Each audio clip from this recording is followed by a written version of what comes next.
بسم اللہ الرحمن الرحیم۔ حضرت عبداللہ ابن عمر رضی اللہ تعالیٰ عنہ بیمار ہو گئے، شدید علیل تھے، طبیعت مبارک میں کمزوری آ گئی، کچھ کھانے کو دل نہیں کرتا تھا، گھر والے بار بار کہتے کچھ کھا لیجئے کچھ کھا لیجئے، نہیں کھاتے تھے۔ بالآخر حضرت نافع آپ کے غلام تھے، ان سے کہنے لگے کہیں سے مچھلی مل جائے نا تھوڑی سی تو میں کھاؤں گا، تو کہتے ہیں میں سارے مدینے میں ڈھونڈتا رہا، مچھلی نہ ملی، اگلے دن بھی ڈھونڈی تو نہ ملی، تیسرے دن بھی ڈھونڈی تو نہ ملی، تو فرمانے لگے یار بس چھوٹی سی خواہش ہے، کوئی فرض نہیں ملتی تو رہنے دے۔ کہتے ہیں چوتھے دن مچھلی مل گئی، میں 1.5 دینار کی مچھلی لایا، لا کے حضرت عبداللہ ابن عمر رضی اللہ تعالیٰ عنہ کے سامنے جو مچھلی رکھی تو آپ نے لقمہ روٹی کا توڑا تھا، مچھلی کو لگانے لگے کہ دروازے پہ فقیر نے آ کے آواز دی کچھ کھانے کو دو، تو حضرت عبداللہ ابن عمر نے روک لیا اور ہنسے۔ کئی دفعہ دے ہم بھی دیتے ہیں پر ہمارا چہرہ دیکھنے والا ہوتا ہے، اتنے ہم غصے میں ہوتے ہیں، دے دیتے ہیں، لیکن جو تھلوٹیں ہوتی ہیں نا چہرے والی وہ گنی نہیں جاتی۔ ہنسے، فرمایا دیکھو میرا اللہ کتنا کریم ہے، وہ مجھے بچانا چاہتا، اٹھا بار دیا جا کے۔ تو خادم اب حکم کا پابند تھا، وہ لیت اللہ تو کر نہیں سکتا تھا، وہ گیا اور جا کے دے آیا۔ فقیر جب سارے محلے سے آٹا اکٹھا کر لیتے ہیں تو پھر ایک جگہ جا کے بیچتے بھی ہیں۔ دے آیا، وہ 2 گلیاں آگے گزرا تو میں پیچھے دوڑا گیا، میں نے کہا سچ بتا کھانی ہے کہ بیچنی ہے؟ وہ کہنے لگا جو بھی سبب لگ جائے کر جاؤں گا، آپ نے دے جو دی ہے۔ تو کہتے ہیں میں نے اسے کہا کہ یہ 1.5 دینار کی میں نے خریدی تھی، اگر تو 2 دینار کی مجھے بیچ دے تو آج کل مچھلی مدینے میں مل نہیں رہی، تو میں اپنے آقا کو دے دوں گا، وہ یہی کھائیں گے، بیمار ہیں۔ تو کہنے لگا جی بسم اللہ، مجھے کیا اعتراض ہے، 2 دینار مل رہے ہیں، 1.5 کی مچھلی، اور 1.5 کی بھی کسی نے نہیں خریدنی تھی، اب تو پک گئی۔ فرماتے میں نے 2 دینار اس کو تھمائے، وہ مچھلی اس سے خریدی اور خرید کر کے میں لا کے حضرت عبداللہ ابن عمر کے سامنے دوبارہ رکھی، تو فرمایا یہ کیسے آ گئی؟ میں نے کہا حضور 1.5 کی خریدی تھی اور پھر فقیر کو دے دی، اب اسی سے میں 2 دینار کی خرید کے لایا ہوں، آپ قبول فرمائیں۔ تو فرمانے لگے تم نے اچھا نہیں کیا، اب اس طرح کرو 2 دینار بھی اسے دے اور مچھلی بھی واپس دے آؤ۔ عرض کی حضور کیوں؟ فرمایا تم نے قرآن نہیں پڑھا؟ حضور پڑھا ہے، فرمایا رب فرماتا ہے لن تنالوا البر حتی تنفقوا مما تحبون، تم بھلائی کو اس وقت پہنچو گے جب اپنی پیاری چیز راہ خدا میں خرچ کرو گے۔ امام غزالی نے لکھا ہے، فرمانے لگے دیا، تو وہ حضرت نافع کہتے ہیں میں دینے گیا، دے کے واپس آیا تو کچھ پریشان تھا کیونکہ مجھے بھی 4 دن ہو گئے تھے نا تلاش کرتے، تھوڑی طبیعت میں مایوسی تھی کہ اتنی محنت سے میں نے لایا اور آپ نے واپس کر دی۔ تو حضرت عبداللہ ابن عمر نے مجھے قریب بٹھایا، پھر مجھے تھپکی دی، فرمانے لگے پتر میں نے ویسے بھی کبھی جھوٹ نہیں بولا اور آج کل تو میں ویسے ہی بیمار ہوں، ٹائم ہی نہیں، وقت ہی نہیں، موقع ہی نہیں جھوٹ بولنے کا، میں تجھے سچ بتاؤں مجھے مچھلی کھا کے اتنا سکون نہیں ہونا تھا جتنی اللہ کے راستے میں خیرات کھا کے مجھے سکون ہوا۔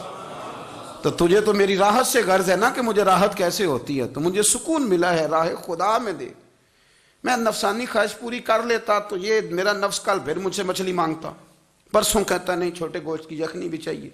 ہم لوگ الجھ گئے ہیں، بہت بڑے قیدی ہیں اپنے آپ کے، بڑے قیدی ہیں، سارا دن اپنی خواہشات کی تکمیل میں بھاگے رہتے ہیں، بڑے بڑے سونے نوجوان، میں ان پہ تنقید نہیں کرتا، مجھے ان پہ ترس آتا ہے، جب میں رات کے اندھیروں میں انہیں ٹیلی فون لے کے چوکوں میں کھڑے دیکھتا ہوں تو مجھے رحم آتا ہے، میں کہتا ہوں دیکھو نفس کی خواہش کے پیچھے یہ کیا مثلا آخر کیا ہے اس میں، ایک عورت کے پیچھے تباہ کر لیا اپنے آپ کو، یعنی زیادہ سے یہ کوئی مقصود ہے، یہ کوئی مقصد حیات ہے جس کو مقصد بنا لیا ہے؟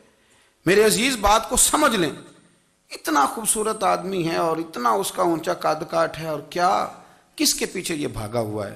بڑا سمجھدار، دانشور، عقل مند آدمی، ذی روح بندہ، لیکن اس کا سٹیٹس آپ یہ ملاحظہ کریں کہ وہ 20-40 ہزار کی خاطر جھوٹ بولتا ہے، دھوکہ دیتا ہے، فریب اور فراڈ کرتا ہے۔ ہم اپنی نفسانی خواہشات کے پیچھے اس طرح بھاگتے ہیں کہ ہم اصل سے رہ جاتے ہیں۔ میری باتوں کی سمجھ آ رہی ہے آپ حضرات؟ تھوڑا تھوڑا کر کے، ایک ایک کر کے ان کی باتیں کم مانیں۔ وہ ضروری تو نہیں نا کہ سویرے ناشتہ بازار سے اپنی مرضی کا تگڑا کیا ہے، بازار سے لا کے پوڑیاں چنے بہترین کھائے، اور پوڑیاں چنے ابھی کھائے نہیں، شاپر میں ڈالے ہوئے ہیں، اور وہ لے کے ابھی آ رہا ہے تو ساتھ ہی رستے سے گوشت بھی چھوٹا اچھا لگا تو 2 کلو وہ بھی لے آئے کہ پوڑیاں چنے کھاؤں گا اور دوپہر کے لیے گوشت پکاؤں گا. وہ پہلے یہ تو کھا لے صاحب, اس سے تو نجات پا لے. یہ پتہ نہیں ہضم ہوتا ہے کہ کچھ اور کرتا ہے تیرے ساتھ, لیکن وہ گوشت بھی ساتھ لے آیا. یعنی ٹیبل پہ, ناشتے کے ٹیبل پہ بیٹھ کے فیصلہ ہو رہا ہوتا ہے کہ ہم نے کیا کھانا ہے, ہم نے کدھر جانا ہے. سنگیو یاد رکھو, باتوں کو سمجھو اور غور کرو. یہ تھوڑا تھوڑا کر کے جب ہم چھٹکارا حاصل کرنے کی کوشش کریں گے نا, چھٹکارا حاصل کرنے کی, کہیں جگہ سے کسی جگہ سے اگر آپ کو تنبیہ ہوتی ہے نا, تنبیہ, اس میں بھی بڑا مزہ آتا ہے. اس میں بڑا, ہمارے ایک بزرگ تھے تو ایک دن نا میں گیا تو کہنے لگے الحمدللہ آج میں بڑے سکون میں ہوں. میں نے کہا جی وہ کیا ہوا؟ کہنے لگے میں اپنے آپ کو بڑا پیر صاحب سمجھنے لگ گیا تھا. تو ایک وابڈا کے کسی آدمی سے کام تھا, تو میرے ایک دوست نے مجھے کہا کہ پیر صاحب اس کو ٹیلی فون کر دیں, سنا ہے آپ کا عقیدت مند ہے. میں نے اس بندے کو ٹیلی فون کیا تو کہتا ہے پیر صاحب میں عزت آپ کی بڑی کرتا ہوں پر یہ کام نہیں ہو سکتا. کہتے ہیں جب اس نے مجھے کہا نا تو کچھ بھی نہیں, تو مجھے بڑا مزہ آیا ہے, ورنہ میرا تو نفس پھول گیا تھا. میں تو سمجھتا تھا کہ جو میں کہتا ہوں ویسے ہی ہو جاتا ہے. کہتے اس نے تھوڑا سا نا مجھے لیول میں کیا ہے, مجھے مزہ آیا. یہ لوگ نا اپنے اوپر بوجھ ڈالتے تھے, یہ تھوڑا تھوڑا پیچھے ہٹتے تھے, یہ سمجھتے تھے کہ اس طرح تو ہماری تکمیل رہ جائے گی. صبح سے شام تک اگر اسی نفس کی باتیں مانتے جائیں گے تو خرابی کرے گا. دولت کا نشہ ہے بھائی, دولت کٹھی کرنے والا کسی جگہ سیر نہیں ہوتا. حسن کا نشہ ہے, حسن کا نشہ ہے. حضرت ابوبکر شبلی رحمۃ اللہ علیہ فرمایا کرتے تھے جو تیری بیٹی کو خوبصورت سمجھ کے اس کے ساتھ نکاح کرنا چاہے اسے بیٹی نہ دینا. حضرت جی کیوں؟ فرمایا حسن تو تھوڑے دن کے بعد ختم ہو جائے گا, پھر وہ اس کی قدر نہیں کرے گا, وہ تو کہیں اور منہ مارتا پھرے گا. حضرت ابوبکر شبلی رحمۃ اللہ تعالی علیہ کی بیٹی خوبصورت تھی. ایک نوجوان کہنے لگا میرا نکاح کر دیں. آپ فرمانے لگے پتر تو 1 مہینے کے بعد آنا, کر دوں گا. بڑی موٹی تازی خوبصورت صاحبزادی. تو حضرت نے اسے دوائی کھلائی, اسے پخانے لگ گئے. جو پخانہ کرتی ایک مٹکے میں سنبھال دیتے. تھوڑا وقت گزرا تو وہ ہڈیوں کا پنجر بن گئی. مہینے بھر میں دست اتنے آئے کہ کمزور ہو گئی. تو ابوبکر شبلی 1 مہینے کے بعد نوجوان کو بلایا, فرمایا ادھر آ تیرا نکاح کروں. بچی دکھائی تو وہ کمزور بستر پہ پڑی. فرمایا شادی کر. کہنے لگا اس سے نہیں میں نے کرنی. فرمایا یہ وہی ہے؟ کہنے لگا جی نہیں. فرمایا تو کہتا تھا مجھے عشق ہے, کدھر گیا تیرا عشق؟ کہنے لگا حضرت صاحب آپ کیسی بات کر رہے ہیں. فرمایا ادھر آ. پھر وہ مٹکا جس میں گند رکھا تھا وہاں لے گئے. فرمانے لگے تیرا اس کے ساتھ عشق تھا, یہ ہے تیرا عشق. فرمایا اسے تو میں 4 دن روٹی کھلاؤں گا پھر تندرست ہو جائے گی, لیکن میں دیکھنا چاہتا تھا کہ تو میری بیٹی سے پیار کرتا ہے یا اس کے چہرے پہ آنے والی کچھ وقت کے لیے سرخی سے پیار کرتا ہے, اس لالی سے پیار کرتا ہے جو جوانی کے وقت بچوں اور بچیوں پہ آتی ہے. کس چیز کے دل دادا؟ یعنی کیا مطلب؟ نفس کی غلامی, سراسر غلامی. اور پلٹ پلٹ کے اور بڑے بڑے سیانے بندے چھوٹی سی خواہش کے لیے. بڑا سمجھدار آدمی, بڑا سیانا بندہ. میں ایک بڑے بزرگ عالم تھے, میں ایک دفعہ ملنے گا تو پائے پکا رہے تھے, خود پائے پکا رہے تھے. تو وہ بڑے پیار کی بات ہوتی ہے نا جی. تو تامت باندھی ہوئی اور بڑی جناب خستہ حالی, اور وہ پائے پکا رہے ہیں. تو میں نے ان سے کہا, میں نے کہا حضرت جی پائے تو کسی اور نے بھی پکا لینے تھے, آپ بخاری لے کے بیٹھتے, چلو میری طرح کا کوئی بندہ آپ سے استفادہ بھی کر لیتا. اب پائے آپ لائیں گے, پھر پکائیں گے, پھر آپ کھائیں گے, تو یہ تو 24 گھنٹے آپ کسی کام میں گزر جائیں گے. تو یہ ایک چھوٹی سی خواہش کے لیے. میں کسی چیز کو حرام نہیں کہہ رہا, قرآن پاک کی جو آیت پڑھی ہے صرف اس کی تفسیر آپ کے سامنے عرض کر رہا ہوں. ہماری خواہشات ماں پالتی ہے, آپ کو نہیں پتا کتنے دکھ سہتی ہے. میں ان ماؤں کو جانتا ہوں جو بیٹے کے حصوں کی مار بھی اس کے ابے سے کھاتی ہیں, مار کھاتی ہیں وہ. ایک خاتون ہے, ایک کان سے سنتا نہیں, میرے پاس ایک دفعہ آئی, کہنے لگی 60 لگ گئی سی, کوئی دعا کر دیں یا کوئی وظیفہ پر, ڈاکٹر کہتے ہیں ٹھیک نہیں ہو سکتے. میں نے کہا باجی صحیح بتاؤ مسئلہ کیا ہے؟ کہنے نہیں کچھ بھی نہیں, مسئلہ کیا ہونا ہے, پتر غلط نکل آیا ہے, اس کا باپ روز مارتا ہے, آج میں آ بھی گئی ہوں تو اس نے ایک تھپڑ میرے کان پہ مار دیے, پردہ پھٹ گیا. مائیں مار کھاتی ہیں, لیکن وہ پتر جس کو بڑی محنت سے پالا ہے وہ جوان ہوتا ہے تو اماں سے کہتا ہے تجھے چھوڑ دینا ہے, پر جس لڑکی سے میرا ٹیلی فون پہ رابطہ ہے اسے نہیں میں نے چھوڑنا, وہ نہیں چھوڑ سکتی. ہر شے کچل جاتا ہے وہ. اماں کبھی لیٹ کے رات کو سوچتی ہے کہ یہ تو میری کل کمائی تھی, میں تو آج بھی اس کے حصے کے تھپڑ اپنی گالوں پہ برداشت کر رہی ہوں، تو یہ کدھر گیا؟ اردشیر نام کا بادشاہ تھا۔ حضرت محدث ابن الجوزی آج سے کچھ 700 سال پہلے لکھتے ہیں، اردشیر بادشاہ بڑا خوبصورت تھا، جوان تھا، بڑا عقل مند تھا۔ اس نے اس طرح کیا کہ قریب کی ساری ریاستوں پہ قبضہ کر لیا۔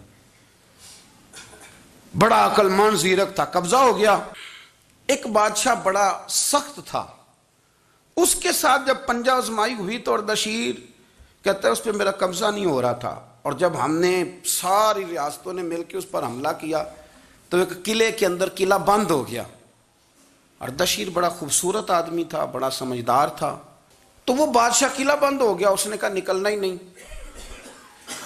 اب وہ اندر بند ہے، یک بارگی حملہ کیا تو وہ بڑا قلعہ تھا، اس میں بند ہو گیا۔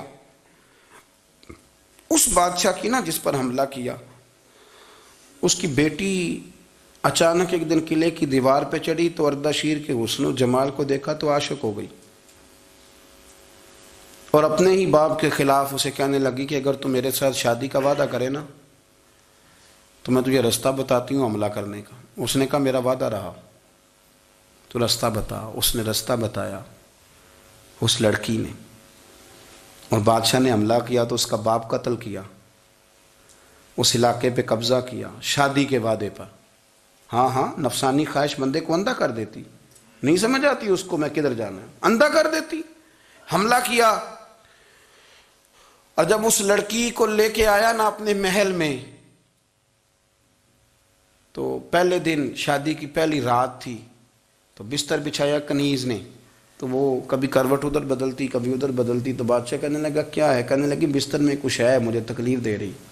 اس نے چراغ جلائے اور جب بستر اٹھایا تو ایک اتنا سا دھاگا نکلا۔ دھاگے سے عموماً تکلیف نہیں ہوتی، تو اس نے کہا تو اتنی نرم و نازک ہے کہ دھاگا؟ کہنے لگی میرا باپ نا میرے ساتھ اتنا پیار کرتا تھا کہ روز میرا بستر بھی خود بچھاتا تھا، اور اس نے آلہ رکھا ہوا تھا، وہ ناپتا تھا کہ کوئی پایا اونچا نیچا تو نہیں، میری بیٹی کا بیلنس سوتے وقت خراب نہ ہو جائے، اور میرے لیے گوشت اور کپڑے بھی خود پسند کر کے لاتا تھا، کھانے پینے کا خود خیال کرتا تھا۔ اردشیر کہنے لگا اچھا وہ اتنا پیار کرتا تھا، اور پھر تو نے اس کے ساتھ کیا کیا؟ کہنے لگا بلاؤ کنیزوں کو بلایا، فرمایا اس کو اٹھاؤ اور جلاد کے پاس لے جاؤ، اسے کہو کہ اس کے بال ایک گھوڑے کے ساتھ باندھے، پیر دوسرے گھوڑے کے ساتھ باندھے، اور ایک گھوڑا ادھر بھگا دے، کدھر بھگا دے، یہ جس کے باپ نے اتنا پیار کیا یہ نفس کی اتنی غلام ہے کہ اس کی وفادار نہیں رہی تو میری وفادار کیسے بنے گی؟ اس نے اتنے نازوں سے پالا کہ دھاگا اسے برداشت نہیں۔ او یارو یاد رکھو، اگر نفس کی غلامی کرو اور بڑے بڑے وفاداروں کو چھوڑ کے غلامی کرو تو پھر کہو وفادار مل جائیں، کوئی بول اب لڑا نہ بول بیٹھی ہوں دے خصم ناراض بڑ بولیاں دے، کہاں سر کھائے تے بلبل ٹھنڈ پائے، بڑے فرق نہیں سجنا بولیاں دے، جڑیاں خصماں دی وچ رضا وسن، پاگ جاگ جاندے انہاں گولیاں دے، آپ ادلیاں نو سردار پین تکے تے شرما والیاں نو چوٹے ڈولیاں دے۔ اپنے نفس کے پیچھے چلو گے تو یہ تباہی ہے۔ جب ہم نے کسی سے وفا نہیں کی تو یہ کیا امید ہوئی کہ دنیا ہم سے وفا کرے گی؟ اللہ رسول کی مرضی کے مطابق اصول پسند زندگی بنائیں، ایک ایک کر کے اپنی خواہشات سے پیچھے ہٹیں، تھوڑے پہ گزارا کرنا سیکھیں، اپنے نفس کو سمجھائیں۔ ضروری نہیں کہ روٹی ہر وقت مزے کے لیے کھائی جائے، کبھی کمر سیدھی کرنے کے لیے خشک روٹی بھی کھا کے دیکھو، کبھی سادہ کھانا اس پہ بھی اکتفا کرو، کبھی تھوڑا کھا کے اچھے طریقے سے سادے کمرے میں بھی اللہ کو یاد کر کے دیکھو۔ نفس کے پیچھے نہ بھاگیے گا، تباہی کرے گا۔ رب کریم سمجھنے کی توفیق رکھے۔